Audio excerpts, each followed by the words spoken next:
आज रामनवमीच्या उपलक्ष्यामध्ये आज एक कार्यकर्ता आणि एक स्वतंत्र भारताचा नागरिक या नात्यानं मी या ठिकाणी आलेलो आहे। 1930 ला मंदिरामध्ये प्रवेश मिळण्याकरता डॉक्टर बाबासाहेब आंबेडकर यांनी एक सत्याग्रह उभारला होता आणि 1930 ते 1935 असा एकंदर 5 वर्ष 17 दिवस हा सत्याग्रह या ठिकाणी चालला। आणि त्या सत्याग्रहामागची पार्श्वभूमी होती की बाबासाहेबांनी सांगितलं की मी दलित जातीत जन्माला आलेलो आहे, हिंदू धर्मात जन्माला आलेलो आहे आणि राम आमच्या आस्था पुरुष आहे, मंदिराचे दरवाजे उघडले जावे। मात्र तत्कालीन परिस्थितीत मंदिराचे चारही दरवाजे हे बंद केल्या गेले आणि परिणामस्वरूप त्यावेळेस दरम्यानच्या काळात जी एक लोटपाट दंगल दगडफेक झाली त्यामध्ये दस्तरखुद बाबासाहेब आंबेडकर हे देखील जखमी झाले।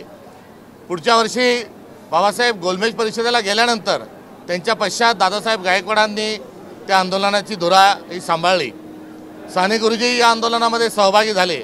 मात्र 5 वर्ष हा सत्याग्रह होऊन तत्कालीन परिस्थितीत मंदिरामध्ये प्रवेश मिळाला नाही आणि याची आज एक भारताचा नागरिक या नात्यानं मला व्यक्तिशः खंत आहे। एवढंच नव्हे तर स्वातंत्र्यानंतर आज संविधान आपण स्वीकारलं आहे आणि संविधानामध्ये सर्वात महात्म्यांचा त्यामध्ये समावेश केलेला आहे आणि हा समावेश करत असतानाच जी आपली आध्यात्मिक परंपरा आहे, जी सांस्कृतिक परंपरा आहे त्याचाही समावेश त्यामध्ये केलेला आहे। आणि आज आपण देशामध्ये संविधानाच्या नुसार आपला आचार विचार व्यवहार आणि उच्चार असला पाहिजे हा आग्रह आहे आणि त्या अर्थानं आज या भारताचा प्रतिनिधी या नात्यानं नागरिक या नात्यानं मी गतकाळातील या सत्याग्रहाला आलेल्या अपयशाबद्दल दुःख व्यक्त करतो आणि नागरिक या नात्यानं मी माफी देखील या इतिहासाची आज मागू इच्छितो। जर त्यावेळेस प्रवेश मिळाला असता तर जो समतेचा विचार आहे, बंधुत्वाचा विचार आहे, आध्यात्मिक जो विचार आहे तो विचार त्यावेळेस जिंकला असता। मात्र पुढे बाबासाहेबांनी ज्या धर्मात मी जन्माला आलो त्या धर्मात मी मरणार नाही हे देखील नाशिक जिल्ह्यातच सांगितलं। हा इतिहास आज त्याचं स्मरण हे होणं आवश्यक आहे आणि या स्मरण करत असताना आजची जी व्यवस्था आहे ही आजची व्यवस्था कुठेतरी कावडं बंद करणारी आहे। संधी बंद केल्या जात आहेत केंद्र सरकार आणि राज्य सरकारच्या माध्यमातून। शेतकऱ्यांच्या समस्या वाढलेल्या आहेत, जी आपली परंपरा होती, जी संस्कृती होती त्याचा दरवाजा बंद केला जात आहे आणि वेगळंच आपल्यासमोर जे वाढवून ठेवलं जात आहे त्याबद्दल देखील मी या आजच्या रामनवमीच्या दिनाच्या निमित्तानं मी दुःख व्यक्त करतो। राम सर्वांचे आहेत, राम मर्यादा पुरुषोत्तम आहे, राम भारतीय संस्कृतीतील एक अविभाज्य अशा स्वरूपाचा एक अंग आहे आणि दस्तखुद रामाचं जे छायाचित्र आहे भारताच्या संविधानामध्ये ते सम्मिलित आहे।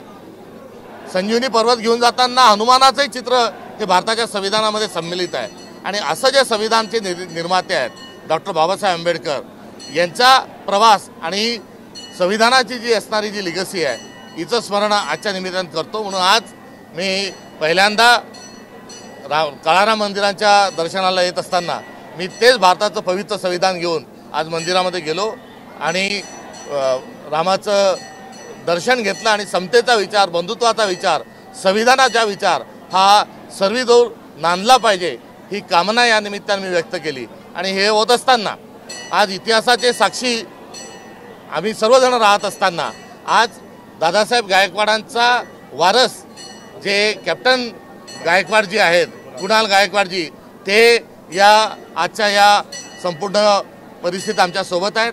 त्यांच्या आजोबांना प्रवेश जरी मिळाला नसला तरी आज संविधान घेऊन जात असताना ते आमच्यासोबत होते, याबद्दल मी आनंद व्यक्त करतो। आणि कायदेमंडळातील सर्वोच्च कायदेमंडळातील संसदेतील ज्या संसद सदस्य आहेत खासदार बच्चावताई या देखील आमच्यासोबत आहेत। संपूर्ण काँग्रेसचे आमचे जिल्हाध्यक्ष माजी अध्यक्ष सोबत आहेत आणि या ठिकाणी आज आम्ही तमाम कार्यकर्ते जे आहोत, जे समतावादी आहोत, संविधानवादी आहोत, आज रामाचं दर्शन घेत असताना त्यांच्या मर्यादा पुरुषोत्तमाचा जो संदर्भ आहे तो पुढे घेऊन गेला पाहिजे ही कामना या निमित्ताने मी व्यक्त करतो। सपकाळ सर, तुम्ही ज्या पद्धतीने आता उल्लेख केला की भारताच्या संविधानामध्ये म्हणजे रामाचा उल्लेख होता, राम सर्वांचे आहे, अगदी मूळ प्रतिमध्ये देखील त्यांचे छायाचित्र आहे. मात्र नंतरच्या काळामध्ये जो बदल झाला त्यामध्ये हे सगळे फोटो नाही आहेत. आपली या निमित्तानं काही मागणी असेल का? ते फोटो असणं अपेक्षित आहेत का? मध्यंतरी या सगळ्या संदर्भामध्ये मूळ प्रतीतच त्याचा समावेश झालेला आहे आणि मूळ राज्यपाल हरिभाऊ बागडे यांनी तशी मागणी केली होती की हे फोटो पुन्हा यावेत म्हणून. ही मूळ प्रतिमेवर सह्या असणं हा महत्त्वाचा विषय आहे आणि आज रामनवमीच्या दिवसाच्या निमित्तानं त्यांचा मूळ फोटोमध्ये त्यांची जी प्रतिमा होती याचंच या निमित्तानं मी संदर्भ घेत आहे. खरं तर आपण फडणवीसांची तुलना केली होती, त्यावरनं टीका आपल्यावर होते. कसं बघता याकडे आपण? कशावर? फडणवीसांची तुलना आपण औरंगजेबाशी केलेली होती, त्यावरून आपल्यावर टीका होते. माझ्यावर टीका होण्याचा प्रश्नच नाही. मी जो गव्हर्नन्स आहे, आजचा जो राज्यकारभार आहे, त्या राज्यकारभाराच्या अनुषंगानं माझं वक्तव्य होतं. मी त्या संदर्भात केलेली माझी टिप्पणी होती आणि त्या माझ्या वक्तव्यावर मी कायम आहे. काल तुम्ही एक वक्तव्य असं केलेलं होतं का अजितदादांनी मुस्लिम समाजाचा विश्वासघात केलेला आहे. खरं तर त्याच्यावर आता अजित पवार देखील बोललेले, एकदाच निवडून येणाऱ्यांनी मला फुकटचे सल्ले देऊ नये अशी त्यांनी तुमच्यावर टीका केलेली आहे. याचबरोबर तुम्ही काँग्रेसचे प्रदेशाध्यक्ष झाल्यानंतर किती प्रगती केली आणि काँग्रेसच्या नेतृत्वावर देखील त्यांनी शंका व्यक्त केलेली.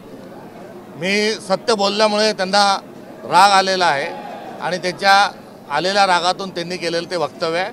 वास्तविक पाहता कोण कितींदा निवडून येतो यावर भाष्य करणं म्हणजे ही त्यांनी केलेली कुठेतरी व्यक्तिगत टीका आहे.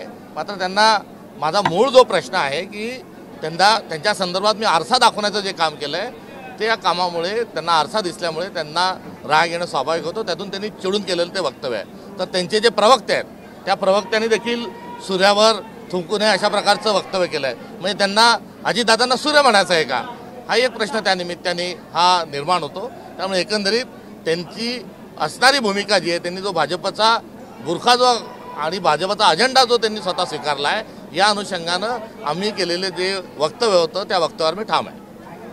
या सगळ्या दरम्यान काही दिवसांपूर्वी नाशिक जिल्ह्यामध्ये मोठ्या प्रमाणात पाऊस झाला, गारपीटही झाली, मोठं नुकसान झालेलं आहे.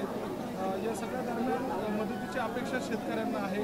आपण या सगळ्या दरम्यान शासन दरबारी काही पाठपुरावा करणार आहात? यापूर्वीच आम्ही जी अतिवृष्टी आणि ढगफुटी आणि गारपीट जी झाली या दरम्यानच्या काळात, या संदर्भात पंचनामे करून तात्काळ मदत द्यावी ही राज्य सरकारला आम्ही मागणी केलेलीच आहे. मात्र दुःख या गोष्टीचं आहे की या आसमानी संकट जे आहे, या आसमानी संकटासोबत महाराष्ट्रावर सुलतानी संकट देखील आलेलं आहे. त्यामुळे आसमानी आणि सुलतानी संकटाचा सामना शेतकरी करत आहे. यापूर्वीच पीक विम्याचे पैसे मिळालेले नाही, तर पावसाळ्यामध्ये झालेल्या अतिवृष्टीचे पैसे मिळालेले नाही आणि आता बरीच भर ही काल परवाची झालेली जी गारपीट आणि अतिवृष्टी आहे या संदर्भातही पैसे मिळणार नाही. त्यामुळे महाराष्ट्रावर या आसमानी आणि सुलतानी संकटातून कसं वाचू या अनुषंगानं आंदोलनात्मक भूमिका काँग्रेस घेणार आहे. औरंगजेबाच्या कबरीवरनं गेल्या काही दिवसांपासून वाद सुरू आहे, आरोप प्रत्यारोप केले जात आहे. मात्र जे जिवंत स्मारक आहे, उदाहरणार्थ चांदवडचा रंगमहाल आहे, अक्षरशः धुळकात पडलेला आहे. राज्यकर्त्यांचं दुर्लक्ष आहे त्याकडे. सगळेच लोकप्रतिनिधी जवळपास 30 ते 35 वर्ष उलटून गेले, अद्यापही त्याचा विकास होत नाही, धुळकात पडलेला आहे. लोकप्रतिनिधी म्हणून आपण या सगळ्या दरम्यान कसं बघतो? निश्चित या संदर्भामध्ये मूलभूत स्वरूपाचं काम करण्याची आवश्यकता आहे. मात्र मूळ मुद्द्यावरून नेहमी लक्ष इतरत्र विचलित करून राजकारण करण्याचं काम हे फडणवीस सरकारच्या माध्यमातून सुरू आहे. अनेक राष्ट्रीय स्मारकं जे आहेत ते उपेक्षित आहेत, ही बाब खरी आहे आणि या संदर्भात सर्वांनी एकत्र येऊन या संदर्भातलं संवर्धन करण्याची आवश्यकता आहे. बावनकुळे जेव्हा यांना नितीन गडकरी म्हणतायत की बावनकुळे यांना जेव्हा जातीचा फटका बसेल तेव्हा कळेल. बावनकुळेंना म्हणतायत की तुम्ही आता जातीचे सेल काढलेत, माझ्या काळात पण मला सांगायचे, पण जेव्हा तुम्हाला जातीचे पत्र येईल तेव्हा सांगाल तुम्ही आम्हाला किती जागा देतात. एक नाही तर तुम्हाला 50 पत्र असे येतील. कोण कोणाला म्हणालं? नितीन गडकरी बावनकुळेला म्हणाले. नितीन गडकरी साहेब नेहमी त्यांच्या बोलण्याच्या अनुषंगाने लक्ष वेधून घेत असतात. मात्र ते बोलण्याच्याच आधी नितीन गडकरी साहेबांनी एक वक्तव्य केलं होतं की जो जात की बात करूंगा उसको मैं लाभ दूंगा. आता त्यांचा हा असणारा थेट संदेश भाजपच्या लोकांनी कुठेतरी आत्मसात करावा आणि त्याच्यावर विचार करावा ही आमची मागणी आहे. थँक्यू. आता प्रत्येक ठिकाणी जातीचं राजकारण होतोय. मंदिराच्या बाहेर काही संघटनेचे लोक उभे ते म्हणताय की हिंदू लोकांकडूनच भाजीपाला आणि इतर वस्तू खरेदी करावी. काय ही महाराष्ट्राची सौहार्दता जी आहे ही लयास गेलेली आहे आणि या संदर्भात ठिकठिकाणी सद्भावना यात्रा काढून सद्भावना वृद्धीसाठी आम्ही प्रयत्नरत आहोत.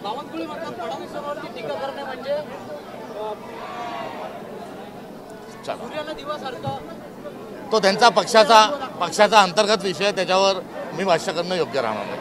थँक्यू.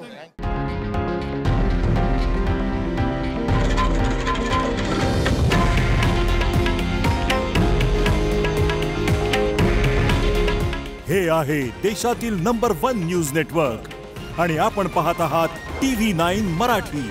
काळजी तुमची, हित महाराष्ट्राचं.